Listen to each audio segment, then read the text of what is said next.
In this session, we explore the mechanics of miracles, guilt, and real relationships.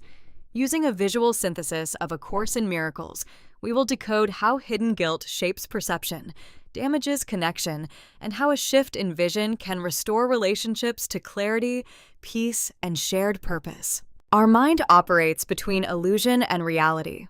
The ego's illusion mislocates the source of pain, while true vision reveals it accurately.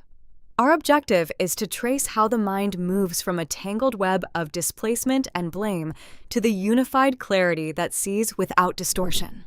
Displacement is the mind's optical trick. Terrifying, buried guilt is projected onto a safer, surface target. We then fight the false problem while the real source remains hidden. This mechanism keeps guilt intact and unexamined, ensuring that our thinking stays fundamentally irrational. Here we see the illusion of the lesser fear.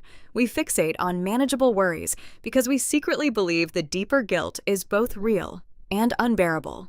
Displacement convinces us that looking directly at this core fear would destroy us, so we stay preoccupied with minor grievances. Specialness is the ego's key strategy. By elevating one special partner, the mind quietly excludes everyone else. Love becomes selective, and exclusion generates guilt. Whenever we single out one person for value, we impose unreality on all relationships, including the one we think we cherish. Relationships built on displacement, specialness, and hidden guilt are structurally unreal. They are mutual agreements to maintain a shared illusion rather than genuine connection. Because the core premise is insane, these relationships cannot be stable, trustworthy, or aligned with truth. This table contrasts two frameworks.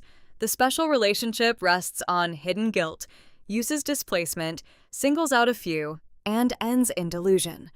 The real relationship rests on innate purity, sees through Christ's vision, includes everyone equally, and results in peace and guiltlessness. True vision does not manufacture positivity. It corrects perception. Christ's vision simply removes what is false so that the inherent purity in every person can be recognized. Nothing new is added, illusions are taken away, revealing a shared, pre-existing wholeness in the sonship. Love, in its real form, cannot be divided or rationed. We cannot be truly joined with one person while withholding love from others. Authentic relationship mirrors God's love, universal, consistent, and indivisible. Any attempt to partition love introduces guilt and undermines connection. Condemnation functions like a psychological boomerang. When we point at another and see guilt, we simultaneously imprison ourselves in that same judgment.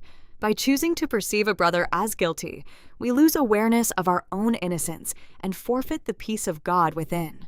Isolated peace is a delusion. We cannot hold another in judgment and still experience genuine inner calm. Peace is inherently shared. It arises when we see others as guiltless. If we claim to be at peace while condemning, we have not yet looked honestly at our own mind. Restoration unfolds in three phases. First, we expose displacement, our habit of hiding guilt by finding lesser faults in others. Second, we question specialness, the search for private salvation. Finally, through Christ's vision, we remove illusions and recognize equal purity in all. Ultimately, we face a choice of perception. Real relationships demand releasing displacement and specialness. When we decide to see equal, perfect purity in everyone, the illusion of guilt dissolves and our own peace is unlocked. The mind becomes real as it stops hiding from itself.